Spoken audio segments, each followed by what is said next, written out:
Hello and welcome to the Etoft21sports Show for December 13th. How is everyone doing? My name is Eric and I am the man behind Etoft21sports. We have a phenomenal show planned for you today. My boy Kyle, aka the DFS Bachelor, who I do the UFC pre-fight show with every Friday when there's a UFC card, and who I also do the BTV Bets NFL show 4th and Inches. He's stopping by. We're going to talk some NFL, look back at week 14, tell you what bets to lock in for week 15.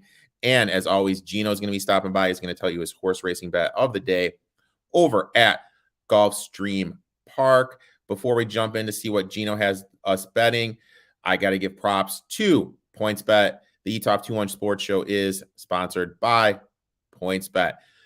In a legal state, go to the App Store, download the PointsBet app, use promo code ETOFT21, that's ETOFT21 on your initial deposit. Get up to $2,000 back.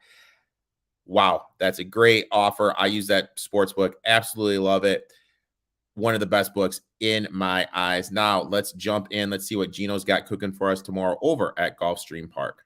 Time for a Wednesday best bet. Let's head on over to Gulfstream Park and let's take a look at race number 8. I thought there's a good amount of speed in here. And like always, when we're getting prepared for the races, we dive into our daily racing form past performances. Head to drf.com if you ever need any help handicapping the races. I like the formulator past performances because you can take a look at, chart work. You can take a look at race replays, anything that's particularly important to you. This race looks like there's a good amount of early speed on paper. We've got horses like the 7 who's going to be flashing early speed. Liam's Kiss wants to be close up. Send For Me showed speed sprinting in that debut and now has not raced in over a year. We'd imagine that Poima is going to be flashing some speed here. So there could be 4 horses and combinations of any of those showing speed. One of the real true horses I think that can sit off the pace and get a great trip is 3 Witches, who's actually drawn to the outside. I think should sit pretty well, maybe get the first jump on some of the deeper closers. I hope that she doesn't get caught up in a speed battle with some of these others as she's stretching out a little bit from 7 furlongs, but it's a 1-turn mile. I think it should fit her very well. In her last race, she sort of looked like a filly who may have needed the race a little bit, and I thought at one point that she was kind of all in and done and that she was going to start backing up, but she really kept trying hard all the way, and if she just has a little more punch in her late, she could be sitting in a perfect spot just behind a lot of early speed in here. So let's see if she can sit that nice trip on the outside. 3 Witches, the number 8, 8-1 in race number 8. So the 8s are wild for us on Wednesday. Make sure to give my boy Gino a follow at It's Me Gino B. He has a podcast that comes out every single Friday and Monday. I'm going to be on his podcast this Friday, breaking down the NFL slate with him. Now, without further ado, I've been waiting to do this for a while. We're going to welcome the man, the myth, the legend to the show. He's making his debut on the Etoft21sports Show. Kyle, what's up, my man? How you doing? Good, brother. How are you? I'm glad to be here. It's a nice change. Eric doing all the dirty work. I just sit back and drink and give out some shitty bets, There we go. Well, you never give out shitty bets, and I got to give props where props is due. Like, I'm going to be completely honest with you, and I know I told you this last year. I never bet NBA props before I met you. I never did it. You're the one who completely turned me on to this market, and you know what? I have to thank you for it, because you've helped me, made me money. You made me look at gambling NBA a different way. So, people always ask me who turned me on. It's this dude right here. Well, I appreciate that. And look, it's just a thing, right? Because you can start to get trends. It's so hard betting sides nowadays in anything. So you got to find different ways to beat the books. That's the whole point, right? Beat the book. I think props are a good way to do it. You can sort, it's sort of like strikeout props in baseball. Why would we bet a full baseball game when, hey, if I can get what I need out of 4 or 5 innings here, 3.5 strikeouts, bada bing, bada boom, and you get a lot of that. It kind of correlates with the NBA a little bit. So I haven't been diving as much into that yet. I've been sort of letting it play out, and I've quite honestly just been lazy, too much going on. So I've just been lazy and haven't got my NBA props going. But our show's starting soon. We're going to be weekly here, throughout the week covering the NBA. So we'll have a lot of those too. And I wouldn't say lazy. Let's put it in perspective. You do 2 DFS show. You and I do a UFC show, and we do an NFL show. Plus, you do the happy hour TV show. So you do 5 TV shows over at BTV. So, I wouldn't exactly call you lazy, dude. So I mean, it's, you know what I mean. You have a lot on the plate, dude. Yeah, and I'm getting old, and my son's getting old. Things are just wild this time of year. My mom actually the other night, she was at the casino, calls me Friday night or Saturday night, I can't remember, super late, screaming her guts off, won 30 grand on a penny slot at the casino. So I'm looking forward to a low interest loan from my mother. That'll be nice. That's great. I mean, that's great. There's a casino in my hometown. Like, I'm actually going home next week. I can't wait to go back to the old Soaring Eagle Casino. It's the hotbed of Mount Pleasant, Michigan. Yes. This is Clamoya Casino. I actually had bad experiences there. I took my girlfriend there for her birthday, and the hotel or the service was terrible, and I was pissed off. But my parents, they're there every week. They know them by name, and she hit 30 grand. 30 That's a hell of a hit. That is an absolute. It is. On a penny slot, she bet $7. $7 for 30.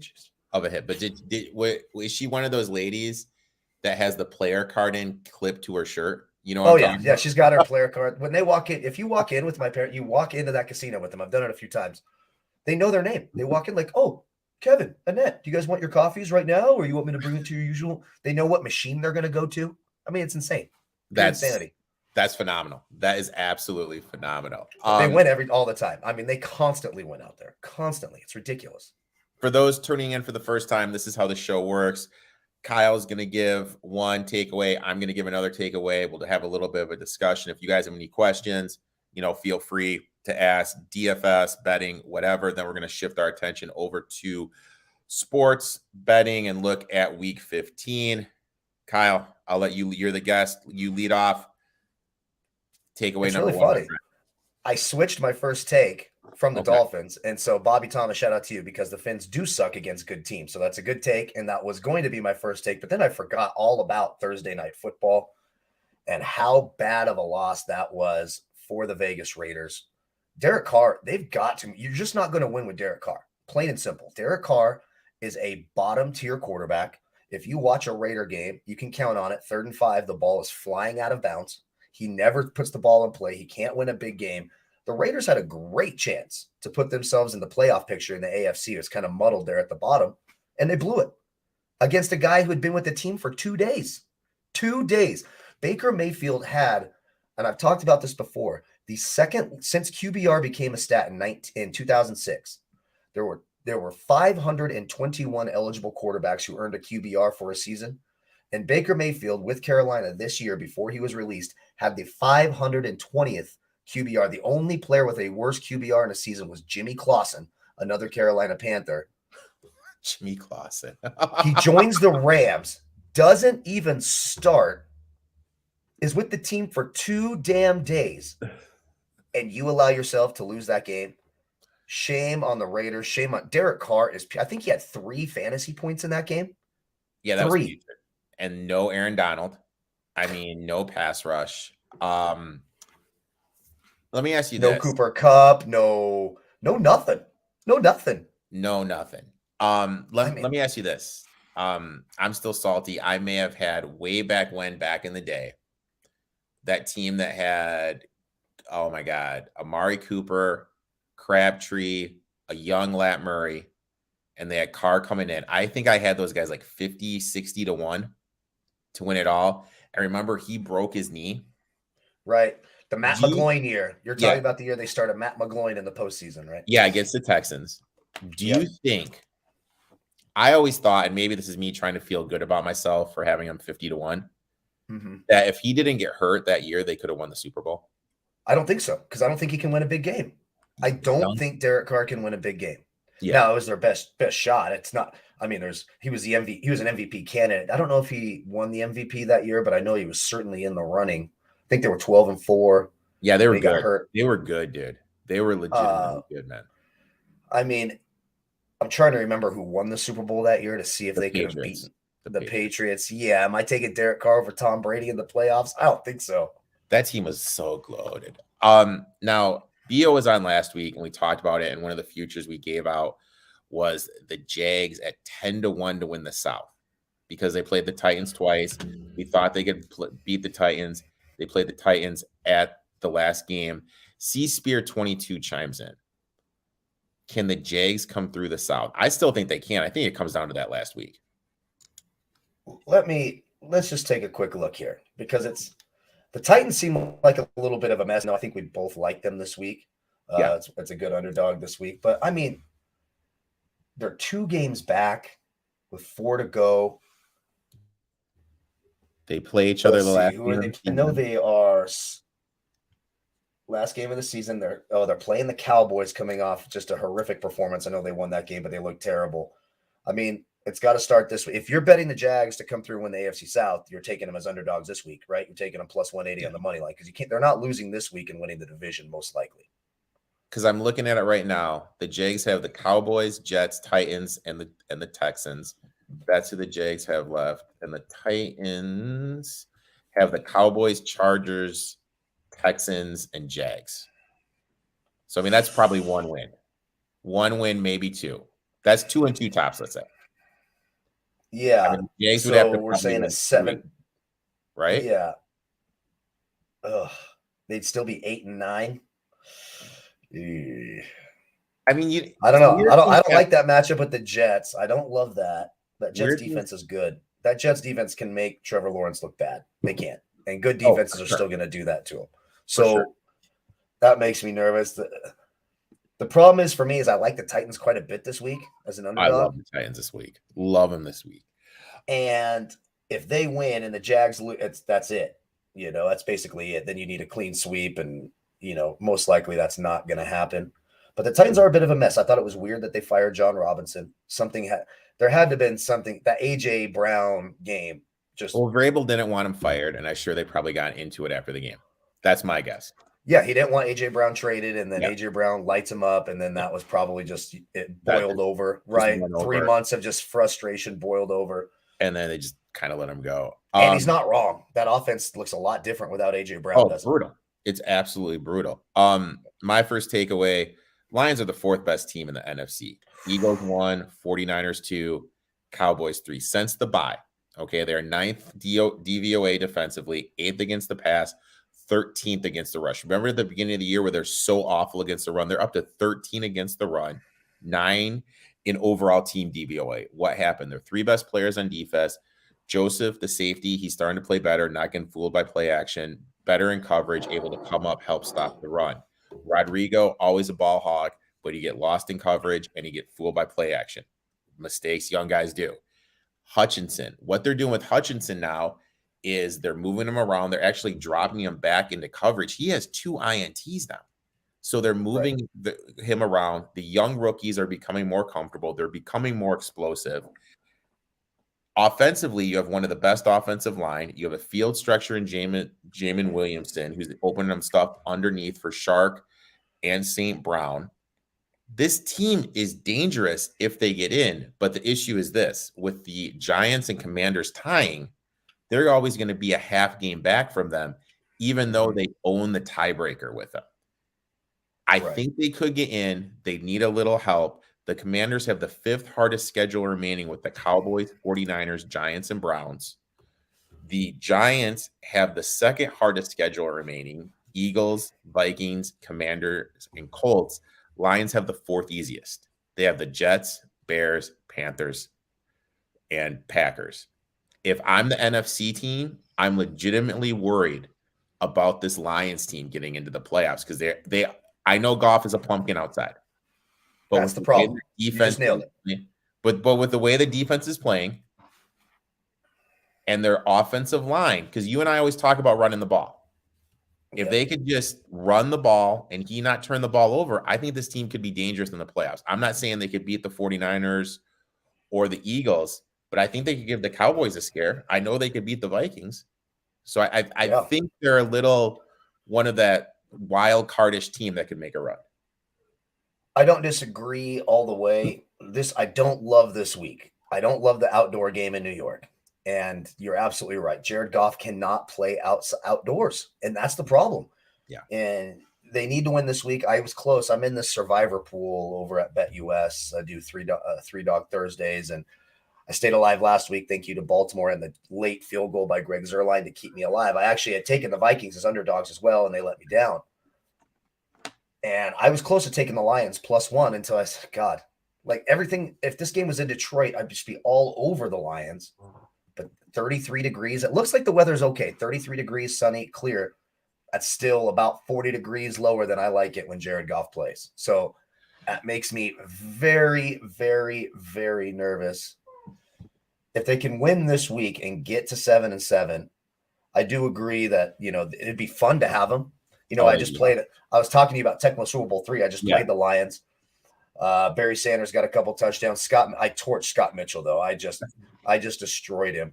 Scott Mitchell. God, he was on the TV show The Biggest Loser. Well, I mean, he's a lefty. I have a soft spot for lefty quarterbacks. I love Steve Young, and he was a lefty. He was sort of with that Mark Brunell, Scott Mitchell, Steve Young. Those are the three lefty quarterbacks, and Boomer Esiason was in the league at that time. So you had those four lefties. We don't really have that anymore. I think the only starting quarterback who's a lefty is Tua. Yeah. So look, it'd be fun if Detroit gets in. I think the last time they went to the playoffs was the Calvin Johnson, Matthew Stafford year, like Stafford's second year or something. It was the year with Caldwell. They got absolutely robbed when they called a PI and then they picked up the PI.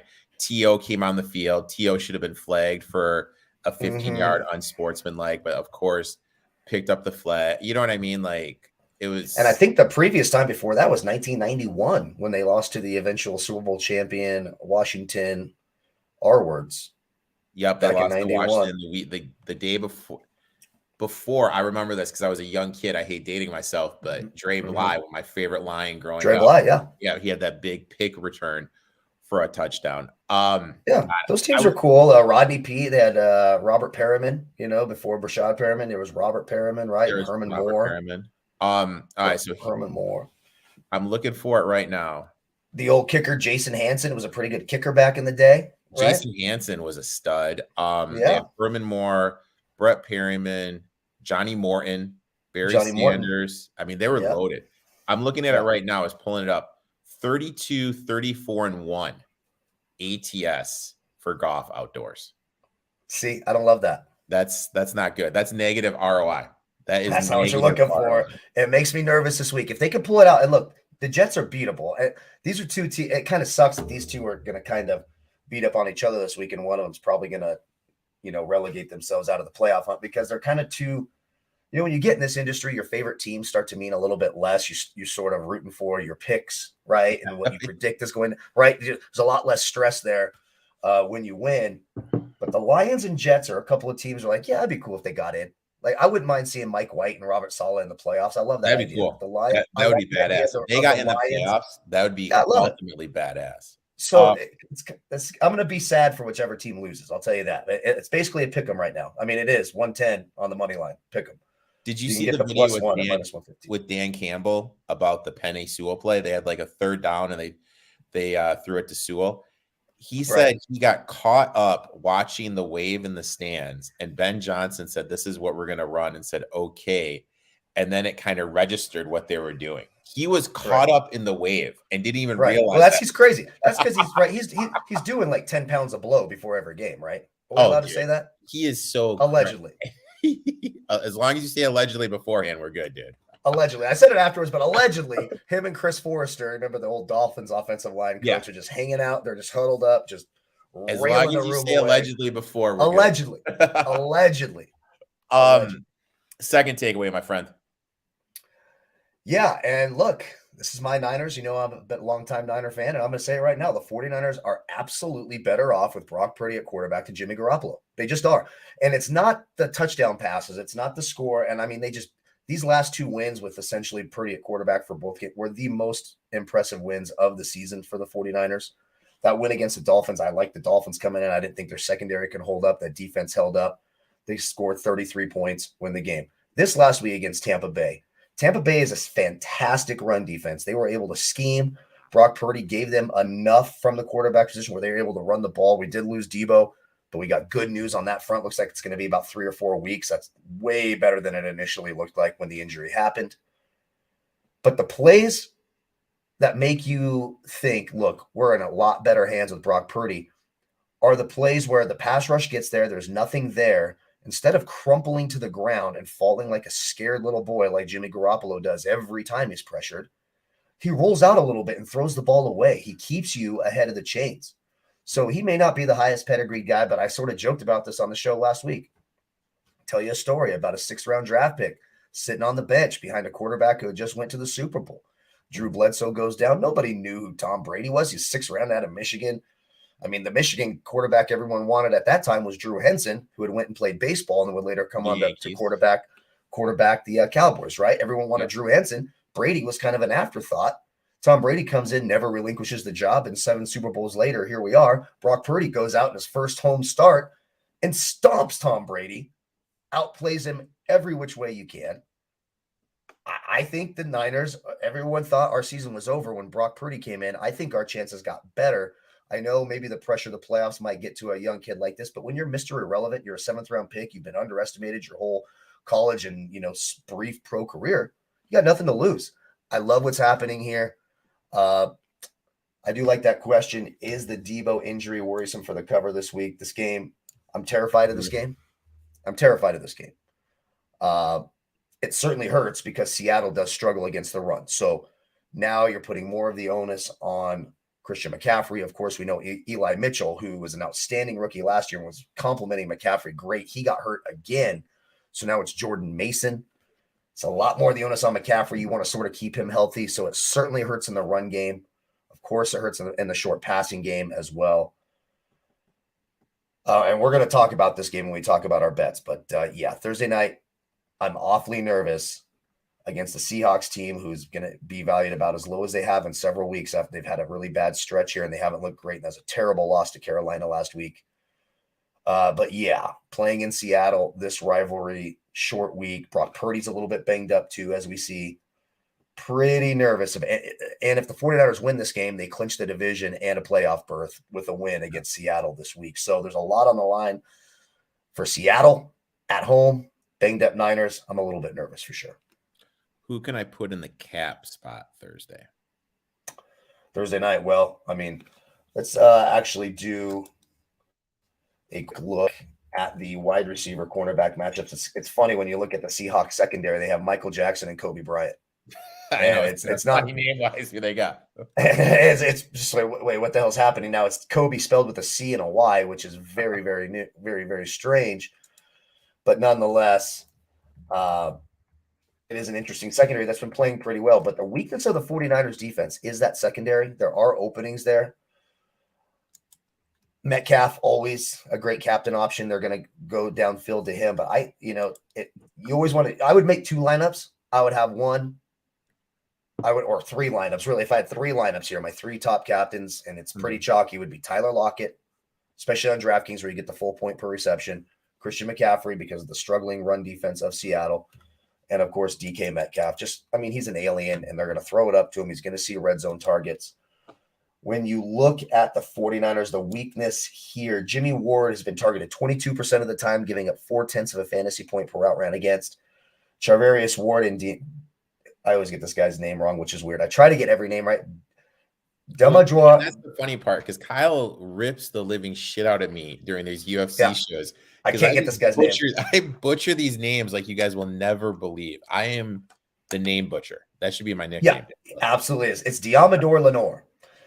He's giving up 0.29 and Charvarius Ward on the other side. Now, Charvarius Ward's a good corner, but he's not fast enough to stay with DK Metcalf. So, for me, it's McCaffrey, Lockett, Metcalf. If you're looking for a contrarian captain, a guy who maybe won't be as highly owned but has some upside, Brandon Ayuk looks pretty nice, especially without Debo. They're not just running the ball on every down, so he's going to have an opportunity to put up some big numbers. Jawan Jennings is going to be a lot more valuable this week. Marquise Goodwin, a former 49er, a little revenge spot as well. But those Seahawks receivers are what I'm going to be focusing on this week, especially with Kenneth Walker still a little bit banged up. They were playing Tony Jones Jr. and Travis Homer at running back. They're gonna throw the ball quite a bit. Keep an eye on the weather. Make sure it's not going to be too rainy. Right now, looks like clear skies, 39 degrees. My sister lives in Seattle. I'll be giving her a call before the game to see what the weather is like. But passing game for the Seahawks, running game for the 49ers. It would be the way to go. And don't sleep on a guy like Jordan Mason. He's going to see plenty of carries, especially on a short week. They want to keep McCaffrey healthy. Yep. So Jordan Mason, they're going to put him in and let this kid run a little bit. My second takeaway, Bills are done. They're just done unless there's a major injury to like a Mahomes or a Burrow.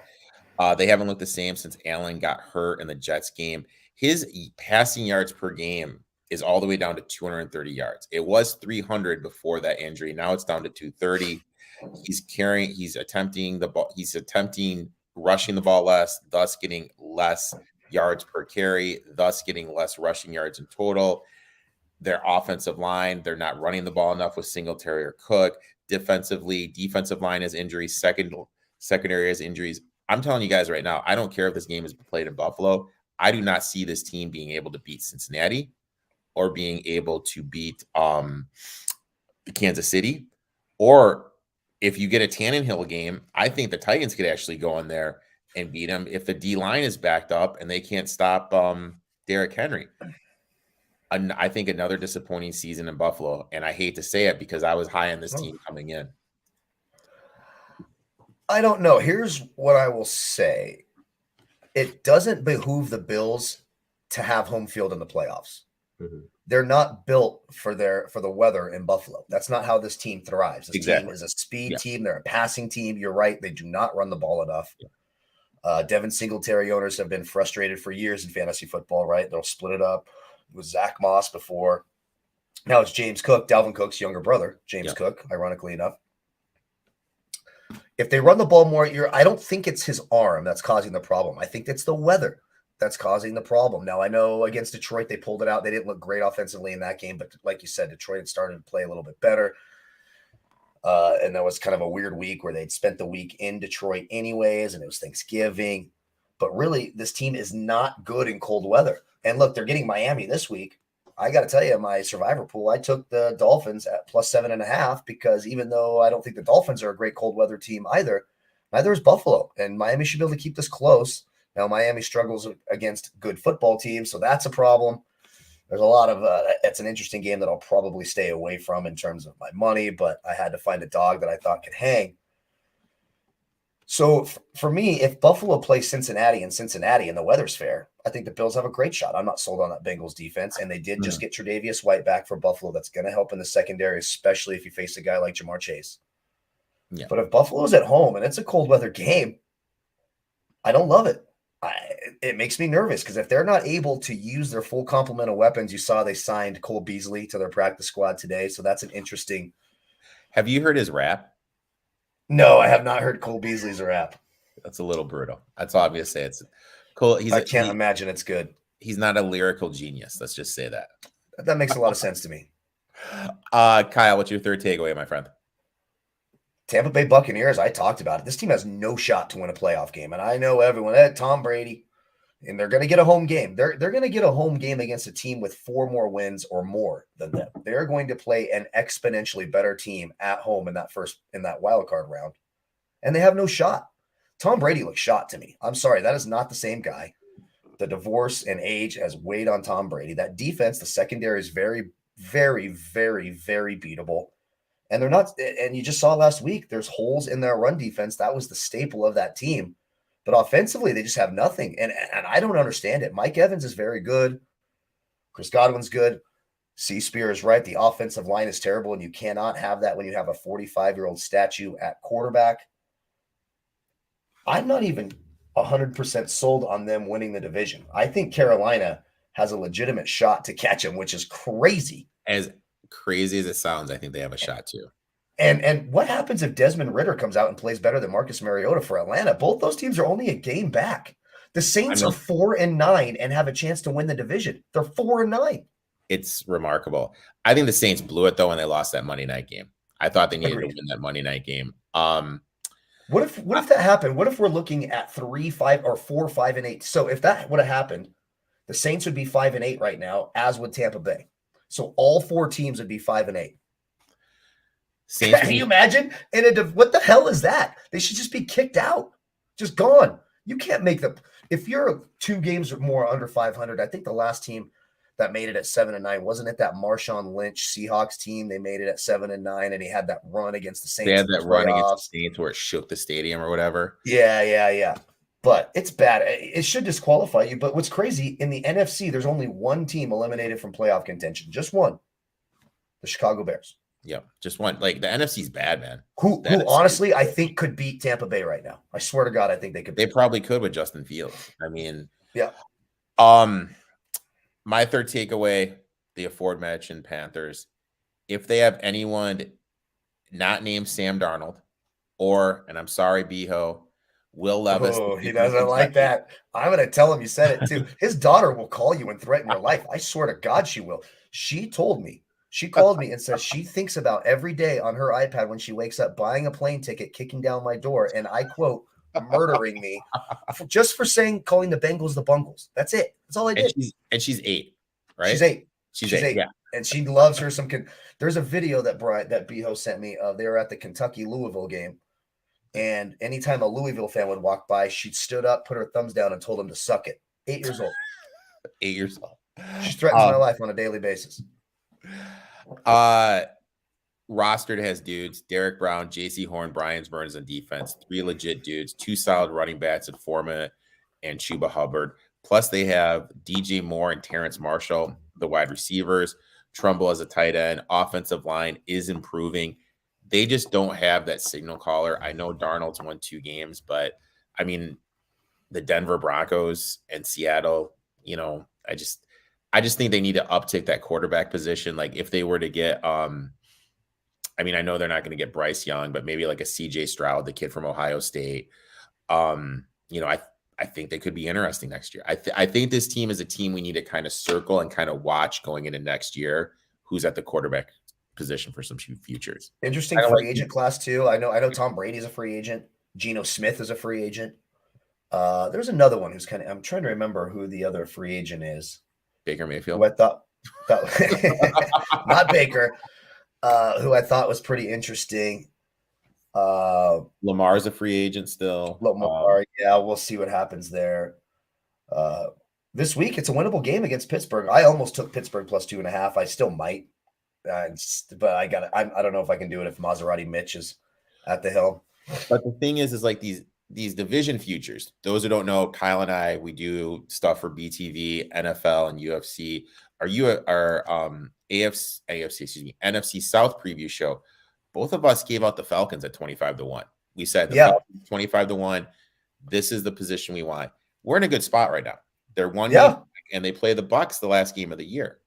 And look, the Bucs are playing Cincinnati this week. Oh, does anyone think? I know. Now, look, I can never get the Bengals right, ever. This team frustrates the living shit out of me. I don't know why I can't get them right. They're literally the only team who's taken a team total away from me, had it on the board. And I always say the reason I love team totals. Yeah, and he's right. Tomlin has the dog, and I'm really, really close. I was really close to putting that in my survival thing, and I couldn't pull the trigger if it's going to be Maserati Mitch. Yeah, but Maserati. Like the Bengals are probably going to beat Tampa Bay, and they're going to. And if Atlanta wins, they go to 6-8. Tampa Bay drops to 6-8. If Carolina wins, they're 6-8. Next thing you know, we have a 3-way tie in the NFC South at 6-8 for the division lead. That's interesting. That's great. That division is so bad. It's funny, dude. It's crazy. It's insane. Now, Tampa Bay is 3-1 in the division, so that'll help a little bit. Carolina is also 3-1 in the division. What's it? Tampa Bay would have I don't know what they did head to head. I can't remember. But if we got down to conference, Tampa Bay is 6-3 in the conference. 0-4 against the AFC, Tampa Bay is. Interesting. 6-3 in the conference, so they have a better conference record. And those sort of things, when you're in a close division like this, you've got to start. Please tell me that's just clear moonshine you're sipping out of that. No, it's just water. Just pure H2O. I have clear moonshine in a bottle like that in one of those jars. I wish it's a school night for me and my friend. I was going to say, if you're drinking that moonshine like that, you're going to have a hard, I know what my morning would look like. Not good. Now we need to shift our attention over to everyone's favorite segment, the bets. What is it going to do is we're going to give our 3 bets. Our 3 bets we've locked in for this upcoming week. Kyle, I'm going to let you kick us off, my friend. Yeah, and so it's a little early in the week. I do like to look at team totals and some props, but there's not a lot of those out right now. So it's a little bit different strategy here. But one game, when I'm looking just at totals, period, the Vikings are a walking over. They have a god-awful defense, just putrid defense, and a sustainable offense. Now you get Kirk Cousins at home in a dome. fantastic. Colts defense, nothing scary about that. But even more so, the Colts offense is going to have a chance to thrive because that Vikings defense is god awful. I like the over 48.5 points in this game. It's at minus 110. You can also get both teams to score in the 20s at plus 145 at some books. I think both teams get in the total. But I like the over 48.5. Just the Vikings can't stop anybody, and the Colts aren't stopping that Vikings offense. You could be at 34 to 40 points in the first half right here and just be breezing through the second half. I'll take the over 48.5. I absolutely love that. I mean, that Vikings defense is putrid. Oh, it's just putrid. It's the worst in the league, I think. It was the Lions for the first half of the year, but I really do think the Vikings are the worst defense in the league. I'm pretty sure they are. I don't care what the numbers say. Just watch them, and they can't get off the field. They just cannot get off the field. My question to you is, do you think Pittman, you think he could be someone a little bit undervalued in DFS? Pierce, yeah. If you're kind of looking at someone on the Colts slide, who would be that DFS darling that game? I always love me some Alec Pierce. Paris Campbell, too. Matt Ryan likes going to Paris Campbell. He's got some big play upside. I believe he is healthy. Let me make sure he's not gone forever, but I don't believe he is. And they're coming, by the way, the Colts coming off a bye week as well. They're going to be well rested, a little bit healthier. Michael Pittman I like quite a bit. Of course, Jonathan Taylor. But Paris Campbell, Alec Pierce, when you're looking to get some value, you want to get some of this value against the Vikings, and you want it to be pass catchers because, of course, they're going to probably have to throw it to keep up with Minnesota.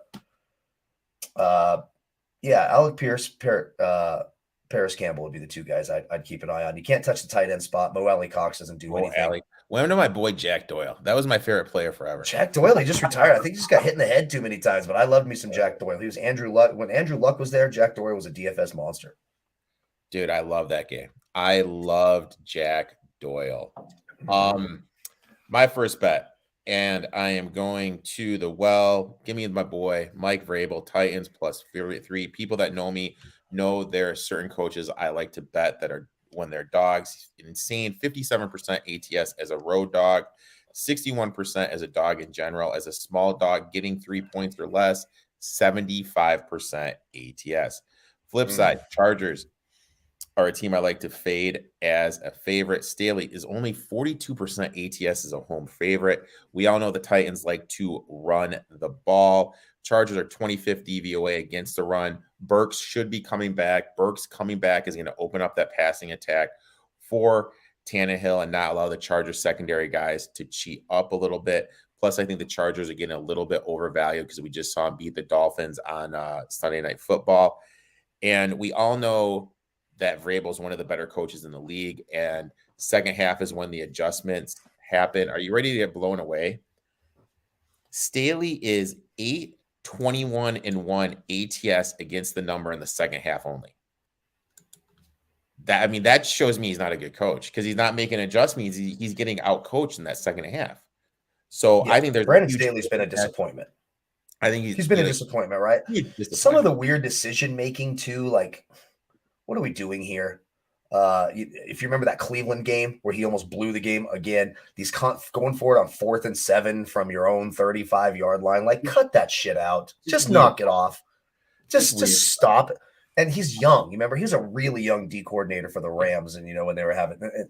So that's sort of how he got this job. But yeah, look, I like the play, and the Titans were my third pick on here. I should have noticed and tried to pick something else. But what can the Chargers not? Let's go to the Chargers not do. This is your second bet. Why do you like the Titans this week? This will be your second bet, and then we'll cycle it back. The Chargers can't stop the run. Yeah, they are absolutely terrible against the run, and we know exactly what the Titans are going to do. They are going to pound you behind Derrick Henry. There's jokes all over the place for that I'll leave it. I'll leave sitting out there. But they can't stop the run. Derrick Henry should have a monster game.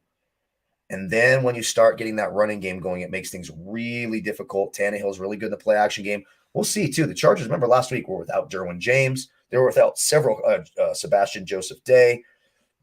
Bosa. Several key starters on defense.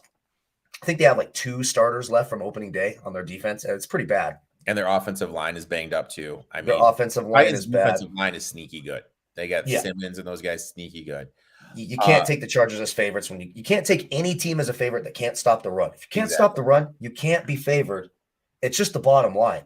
Exactly. And I like the Titans here. I think Derrick Henry has a huge game. Chargers can't stop the run. Love the Titans +3. Bobby chimes in. On a Saturday slate that's smaller, do you like to use guys only in one game? Or do you like to how do you like to diversify? Like look at this. I am going to be looking for the most points. So this one, yeah. First of all, I go to the weather. First thing I do is look at the weather, especially in December. Okay. So Cleveland, 25 degrees overcast, could have winds up to 17 miles an hour, wind gusts of 25. Again, I'm not a meteorologist. I just sort of look at a general breakdown. So I'm in that game, I want running backs, right? Because I'm not going to be trusting the throwing, and would we really with how Watson and whoever's going to be the quarterback for Baltimore? Probably not Lamar and probably not Huntley. So we'll see who we have there. Then we talked about it, that Bills-Dolphins game, 22 degrees overcast now. So it's going to be cold, a little bit windy. How good will those offenses be able to be? But then I look at that Vikings game in a dome, and I expect a lot of points. So, yeah, I'm going to stack the hell out of that game. Now, you can't just play one game. You got to have – the sites will make you have at least one player from 3 teams. So, for me, yeah, tons of Minnesota and Indianapolis. I'm going to be getting my value from the Colts against that Vikings defense. I'm probably going to pay up for Kirk Cousins and Justin Jefferson. I'm going to pay up for Jonathan Taylor, get some value from the Colts. And then the game I'll probably be focusing on, the ground game in Cleveland, see if I can get Nick Chubb in there. I haven't constructed a lineup yet. And then sprinkle in some Miami and Buffalo. And I'll probably do defensively. I'll probably play the Cleveland defense. I haven't made a lineup for the Saturday slate yet, but especially if Baltimore's down to their 3rd string quarterback, Myles Garrett should have a field day. So I'll probably be on that Cleveland defense. Bad weather, low total 38.5. It's the lowest total of the day. So I like to attack defense when we get those low totals. So I interpreted that you're probably completely flating the Bills Dolphins. Yeah, I might have a player or two. I might throw in I tried this last week and it burned me on Sunday night. Trent Sherfield, the guy who gets some Tyreek Hill's been a little bit banged up, right? We don't know if he's actually going to play. I'm sure he will, but yeah. So a guy like Sherfield where I can get some value. Isaiah McKenzie is always a nice value guy for Buffalo. They use him a lot in the red zone too with some of those gimmick plays. So you can get those touchdowns out of Isaiah McKenzie. He's going to be a little bit extra motivated too, right? With the signing of Cole Beasley, that's sort of his position now. He's the new slot guy. So it'll be value only, trying to sort of mix and match. Maybe I play a number 2, like a guy like James Cook, to be a little bit different as he starts to get more involved, especially in the passing game. So, okay. All right. So for those that watch our Friday show that we do for the UFC, we have these, Kyle and I, when we have a difference of opinion, we have a shot bet. Mm-hmm. But unfortunately, I think we've only had one difference of opinion since we started doing it. I know. So, and I had to take the shot. I lost, in fairness. We're going to have a difference of opinion on this one. And we'll say the loser has to pay up on Friday. Okay. Because I'm taking the Bucks plus the 4. Oh, no, I have to pay up next week. Excuse me. Next week. Mm-hmm. I have the Bucks plus the 4. NFL for me is all about buying low, selling high. Mm-hmm. A couple weeks ago, I gave out Burrow MVP on the show. I gave out Bengals, I think at 13, 15 to 1 to win the AFC before they went on this run. Teams that are on a 5-game winning streak that are road favorites of 3.5 or more, 46% ATS. Yeah, I knew it wasn't going to be good. Flip side, teams that have lost by 28 points or more the previous week, 59% ATS as home dogs. I'm not saying the Bucks are going to win the game. But to me, this has 3 written all over it. Bengals are coming off a good stretch, being the Titans, the Chiefs, and the Browns. Seems like a letdown spot for me. Bengals, Hendricks is banged up. Doesn't know if he's going to play. That's a huge blow to the defensive line. Boyd and Higgins are also banged up. Now, granted, I know they don't mean as much as Chase, but if those guys aren't there, you can roll coverage over to Chase and make those other guys like Irwin and whoever beat you. I like the Bucks plus the 4. Yeah, and I took the Bengals -3, and I got to tell you, I'm nervous about it because I never get the Bengals right. But I went back, I rewatched the last 2 games for Tampa Bay, the Monday night game against the Saints and that 49er game. And I'm just not seeing it. And look, those are two, like, you don't think the Bucs wanted to beat another division leader in San Francisco, Tom Brady's hometown? They were highly motivated for that game. Yeah. That game against the Saints, they had no business winning. They ran into Andy Dalton in primetime, and Andy Dalton will give the game away in primetime. That's what he does. Although he did make a nice throw to Taysom Hill. There was just a big hit, knocked the ball out. If Hill catches that, Taysom still has to hold on to that. Yeah. Ingram runs out of bounds. He's supposed to be a Flint tough guy. Like, come on. Yeah. And so, like, I got to tell you, I consider the Bucs in the underdog thing, but I just think the Bengals, when you look, Carlton Davis, who everyone raved about, it's a good young corner. He's being targeted 24% of his defensive routes. He's giving up nearly a half a fantasy point per route run against. And the problem with Carlton Davis, he goes for the big play, and when he does, a lot like Marcus Peters for Baltimore and Diggs for Dallas, another couple of good corners. They make a name for themselves because they make big splash plays. What people also fail to see is they give up those big plays. Jamar Chase will torch that secondary. I expect you'll see Higgins play. It was a hamstring issue last week. They made him active for the game and just didn't play him. That was BS. That was such BS in my eyes. Yeah. It was. Tyler Boyd, I think it's a finger issue, but they should be fine there. I just can't see it. I haven't seen anything out of them. And I saw a lot out of the Bengals when that win over the Chiefs. That's a hell of a win, and I know they've sort of had their number, but they've proven they can win close games. I don't think Tampa Bay is very good. I think I would be comfortable taking the Bengals all the way up to under a touchdown, up to 6.5. I think the Bengals get it done. So I guess there it is. It's a shot bet. There it is. The wild turkey shot bet in December. I'll just come on while you have your next guess and say, shut the hell up for a second. I'll slam a shot and I'll get the hell out of here. So we're on my third bet, right? Or my third bet. Third and final bet. Sorry to do this to you. And I have this guy that I absolutely like. I like this guy a lot. And he watches our Sunday show. But he always gives me shit for always betting against the 49ers. He's a great dude. Like him, I like talking to him, but he always gives me shit because I've been wrong on the 49ers the last 2 weeks. Mm-hmm. I'm taking the Seahawks plus the 3.5. Now, here's my reasoning. Carroll, 67% ATS is a home divisional dog. Against Shanahan, 55%. Shanahan was someone besides Jimmy G as quarterback, 44% ATS as a favorite with someone besides Jimmy G, that drops down to 33%. Teams that have won by 28 points or more. Okay, so the flip side, 45% ATS the following week.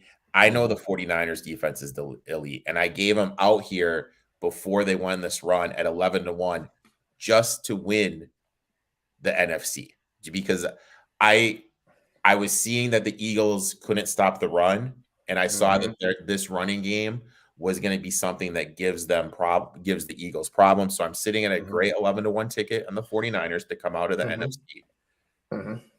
But I have a third string quarterback in a divisional game in week 15, making his first road start against the 12th man in Seattle, and Shanahan struggling to cover as a favorite. I'm not saying they're going to lose the game, but I got over 3. I got 3.5. I lock in Seattle. Yeah, and I was close to following you. Honestly, this is another one that almost made my list, and the problem for me with Seattle is if you pressure Geno Smith a little bit, he's starting to come back down to earth just a little bit, and they can't. They're, again, another team who stinks against the run, and we saw what Carolina did. Look, Deontay Foreman had 21 carries, 74 yards. It looks like they shut down the run, but Chuba Hubbard also had 74 yards. They were able to run up and down on that defense. They couldn't get off the field when they needed to. They couldn't stop the run in the red zone. You need to, I don't care how beat up the 49ers are. You need to be able to stop the run, or you are going to struggle to get off the field against this team. Brock Purdy looks like he's going to play. He's just fine. Yeah. But no Debo. No Debo. And that hurts. Again, we talked about it. It's a big loss. Thank God it's not. When it first happened and they carted him off and he's crying, you thought, that's it. He's not coming back until November of next year. Only 3 or 4 weeks. So we're pretty lucky there. It's a big sigh of relief. Juwan Jennings will step in. He'll be fine. It's going to be about the running game here in the 49ers defense. A lower scoring game in this one. I don't think there's a ton of points. But, if I had the proverbial gun to my head, I would say Seahawks probably cover this as home dogs. And I like taking the points as a home underdog. It's just something, especially when you have the advantage they have in Seattle. But man, oh man, they can't stop the run, so I can't back them. So I think I've been underestimating the 49ers, by the way, all year long. I have thought too. I thought the Bucs would cover last week. I thought the Dolphins would cover the week before, and the Niners aren't just beating them; they're beating the shit out of them. They're just dominating. They're just boat racing. So I'm not. I guess I have to stop underestimating the Niners here. So screw you. Let's go Niners. Let's get it done. I'm rooting against your bet this week. Bobby has a question. Smith or Watson in season long? I'm assuming he's asking about Geno Smith or Deshaun Watson. Yeah, I'd play Geno Smith. Important. I would. The 49ers secondary is beatable. Deshaun Watson just hasn't shown that the rust is still there, right? He hasn't quite figured it out.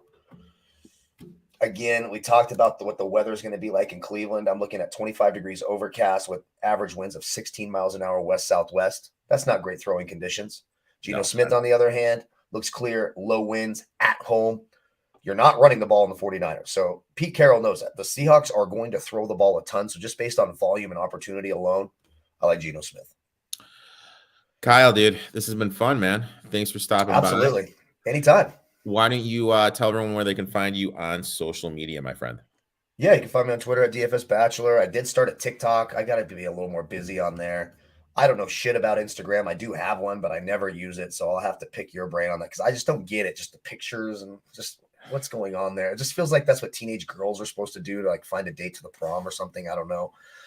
Of course, at BTV all the time. I'm doing some stuff with BetUS. I'll be doing some stuff with Run Pure Sports as well. We'll be doing some things over there as well with my boy Spread. So lots of things. And of course, you'll find me and Eric every Friday and Sunday. Well, not this Friday. No UFC till there is a UFC card this Friday. There is? Yeah, you and I need to talk scheduling when we get off. Oh, okay. For some reason I thought last week was the last one. No, they have like one of those little like cards that's going to be on ESPN Plus that you can't find. I have. I mean, that's where I watch all of them is on ESPN Plus. Yeah. All right. Well, I guess we're doing UFC, so we'll be doing that Friday too. Friday sometime. Guys and girls, make sure to give Kyle a follow. Great follow, knows his stuff. Answer any questions. Until next week, where Jack from the DRF Sportsbook is going to be the special guest. Best of luck if you tail our bets. Until next week, boys and girls.